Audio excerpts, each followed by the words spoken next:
Hello guys, हमारे YouTube channel में आपका स्वागत है। आज हम बढ़ रहे हैं कहानी सीक्रेट अमीरजादा के एपिसोड 33 की ओर। हम आपको बता दें, यह कहानी न केवल रोमांटिक बल्कि हर एक एपिसोड को जानने की उत्सुकता पैदा करता है। अब तक आपने जितने भी एपिसोड को देखा है, आपको यह एहसास तो हो ही गया होगा कि इस कहानी की हर एक कड़ी नवीनता लिए हुए है। आप हमारे चैनल से जुड़कर इस कहानी का भरपूर आनंद उठा सकते हैं। अगर आपने अभी तक हमारे चैनल शोरगुल टाइम को सब्सक्राइब नहीं किया है तो प्लीज चैनल को सब्सक्राइब कर हमें सहयोग प्रदान करें। यकीन मानिए, इस कहानी को सुनने के बाद आपको निराश नहीं होना पड़ेगा।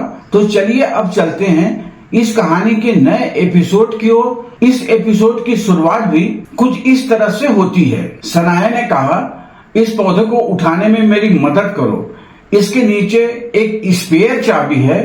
आहान और सनाया मिलकर उस पौधे को हटाने की कोशिश करने लगे। वो पौधा थोड़ा ज्यादा ही भारी था।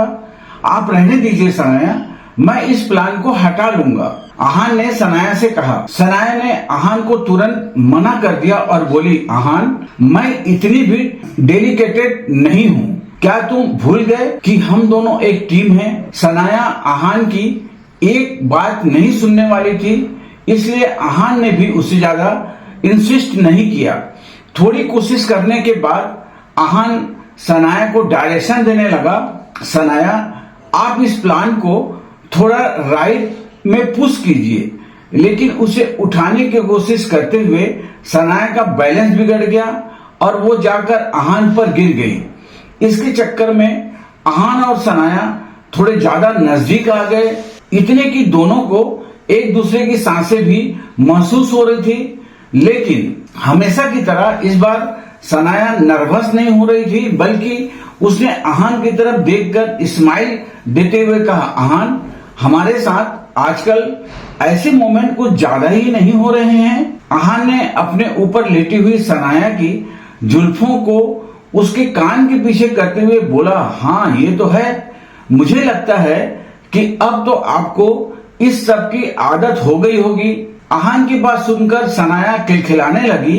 उसने हल्के से आहान के सीने में अपने हाथ से चपत मार दी और बोली, हाँ, मुझे तो धीरे धीरे तुम्हारी आदत होने लगी है, लेकिन तुम अभी भी शर्माने से बाज नहीं आ रहे हो। ये सुनकर आहान भी हंसने लगा। उसे ये सब किसी सपने की तरह लग रहा था। कुछ दिनों पहले तक आहान और सनाया एक दूसरे के हाथ भी पकड़ने में शर्माते थे और आज वो एक दूसरे के अराउंड बहुत कंफर्टेबल फील करने लगे थे। एकदम से आहान ने सनाया से सवाल करते हुए कहा, आज सुबह आप कार में मुझसे बेबी गर्ल या बेबी बॉय के बारे में क्या पूछ रही थी? जैसे ही सनाया ने आहान का ये सवाल सुना, वो थोड़ी सीरियस लगने लगी। सनाया ने आहान की आंखों में देखते हुए मन ही मन में कहा, इस मैटर को आज सुबह ही क्लियर हो जाना चाहिए था, लेकिन वो बेवकूफ रतन और सीमा बुआ बीच में आ गई। खैर कोई बात नहीं, late is better than never. अब जब मुझे अच्छा मौका मिला है तो मैं आहान से इस बारे में बात करके रहूंगी। सनाया ने अब अपना मन बना लिया था।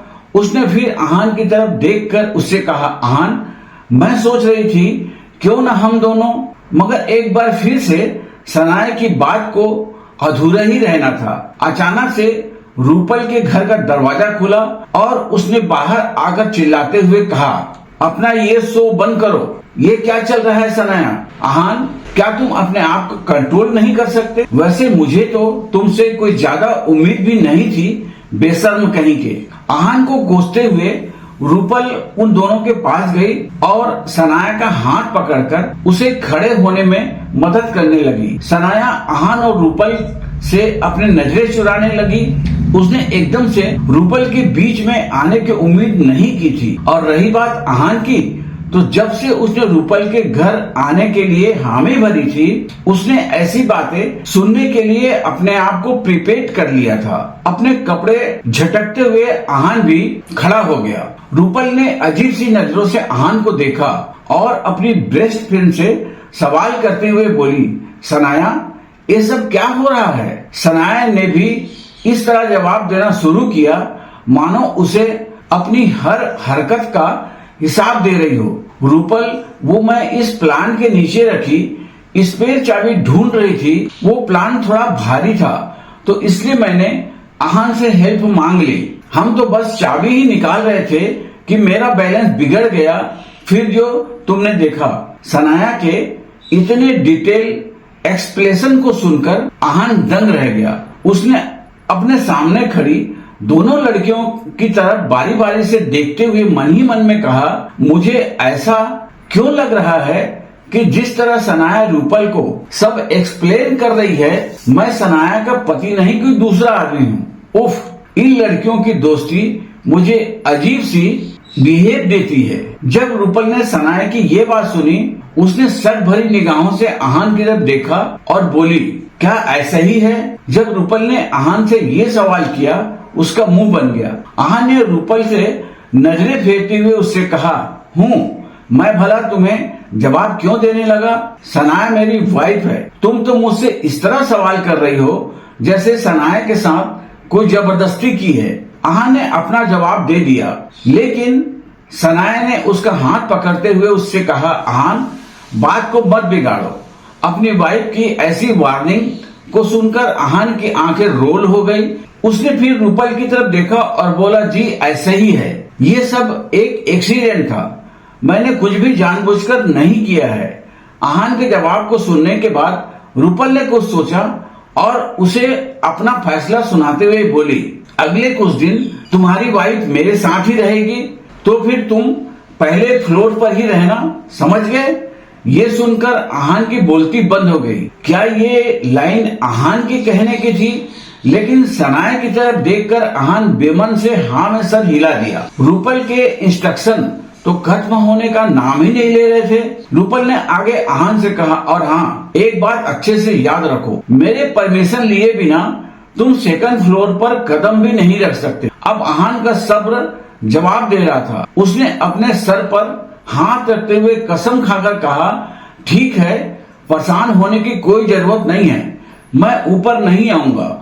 रूपल ने सोचा ही नहीं था कि आहान इतनी आसानी से मान जाएगा। उसने अपने कंधे को उचकाते हुए कहा, क्या तुम्हारे पास कोई दूसरा ऑप्शन है? चलो सनाया। ये कहकर रूपल ने आहान को पूरी तरह से नजरअंदाज कर दिया और सनाया का हाथ पकड़कर उसे अपने साथ अंदर ले गई। आहान को अभी से यहाँ आने के अपने फैसले पर पछतावा हो रहा था, लेकिन कहते हैं ना, जो बीवी से करे प्यार वो कैसे करे इनकार। आहान भी घर के अंदर चला गया। अब जब लिविंग रूम में वो अकेला ही बैठा था तो आहान ने सोचा कि क्यों ना मिस्टर विक्रम को कॉल करके स्प्रिंग कारपोरेशन और बाकी दूसरे बिजनेस का फॉलो अप ले लिया जाए। उसने अपना फोन कॉल के नतीजे पर आते हुए आहान ने कहा, विक्रम जी, आप बिजनेस इंडस्ट्री में बहुत लंबे अरसे से काम कर रहे हैं। आपके तजुर्बे के अकॉर्डिंग हमारा प्रोफाइल क्या फ्यूचर दिखा रहा है? भले ही आहान को उसके पापा आदित्य रायजादा और उनके साथ काम करने वाले लोग खास पसंद नहीं थे, लेकिन मिस्टर विक्रम एक बहुत ही जिम्मेदार और रॉयल बिजनेसमैन था। उसका एक्सपीरियंस और काम के लिए डेडिकेटेड आहान को हमेशा से इम्प्रेस करता आया था। इसलिए मिस्टर विक्रम की राय आहान के लिए बहुत जरूरी थी। आहान के सवाल का जवाब देते हुए मिस्टर विक्रम ने कहा, यंग मास्टर, अगर सच कहूँ तो शुरुआत में आपकी इन्वेस्टमेंट और डिसीजन मेकिंग से मैं कुछ खास खुश नहीं था, लेकिन हमारा इनिशियल प्रॉफिट बहुत कमाल का है। हमें 10 दिनों में जितना प्रॉफिट हुआ है उतना राजादा ग्रुप में 3 महीनों का मार्जिन होता है। इसके लिए आप बेफिक्र रहिए यंग मास्टर। अगर आपके दिमाग में कुछ और सजेशन और प्रोजेक्ट होंगे तो मुझे बता दीजिए, हम उन पर भी काम शुरू कर सकते हैं। मिस्टर विक्रम आहान के परफॉर्मेंस से बहुत खुश था, लेकिन आहान ने उनसे केयरलेस अंदाज में कहा, विक्रम जी, क्या जल्दी है? अब इस प्रॉफिट और राजादा ग्रुप को बहुत कुछ देखना है, हमें जल्दबाजी करने की कोई जरूरत नहीं है। ये कहकर आहान ने फोन काट दिया। फोन की दूसरी तरफ से ये सुनकर मिस्टर विक्रम के चेहरे का रंग ही उड़ गया। मुझे इस बात का डर लग रहा था, ये नया वारिस इतना स्मार्ट है कि कब क्या कर सकता है इसका अंदाजा कोई नहीं लगा सकता। खैर छोड़ो, मुझे इस प्रॉफिट को किसी जगह इन्वेस्ट करना है। यंग मास्टर को समझना वैसे भी नेक्स्ट टू इम्पॉसिबल टास्क है। दूसरी तरफ रूपल के घर में अपना काम खत्म करने के बाद आहान ने एक अंगड़ाई ले ली। आज का दिन उसके लिए ही बड़ा था और कुछ देर के बाद उसे फिर से सनाया के लिए खाना भी बनाया था। अब वो थोड़ा थक गया था, इसलिए आहान ने सोचा कि शावर लेकर थोड़ा आराम करना चाहिए। आहान लिविंग रूम से अपने रूम के तरफ जा ही रहा था कि उसने कोई आवाज सुनी। क्या कोई दरवाजा खटखटा रहा है? लेकिन अरे हाँ, इस चुड़ैल के घर में डोरबेल नहीं है। लेकिन सनाया तो कह रही थी कि रूपल को मेहमान पसंद नहीं है, तो कौन होगा? न चाहते हुए भी आहान ने जैसे ही दरवाजा खोला, उसकी आंखें खुली की खुली रह गई। दरवाजे के बाहर एक यंग लड़का खड़ा था। वो दिखने में बहुत ही एक्साइटेड और हैंडसम लग रहा था और वही असेसमेंट उस लड़के की आवाज में भी झलक रही थी। उसने हाथ में लाल गुलाबों का एक गुलदस्ता पकड़े हुए वो लड़का अपने घुटनों के बल बैठा हुआ था और उसने कहा, रूपल, मुझसे शादी कर लो। मैं तुम्हें इस दुनिया का सारा प्यार और खुशी देना चाहता हूँ। क्योंकि अपने चेहरे के सामने उस लड़के ने लाल गुलाबों का गुलदस्ता पकड़ रखा था, इस वजह से वो लड़का देख नहीं पा रहा था कि सामने रूपल नहीं, आहान खड़ा है। उस लड़के ने अपने प्रपोजल को आगे बढ़ाते हुए गाना भी गाना शुरू कर दिया। तुझे देखा तो ये जाना सनम, प्यार होता है दीवाना सनम।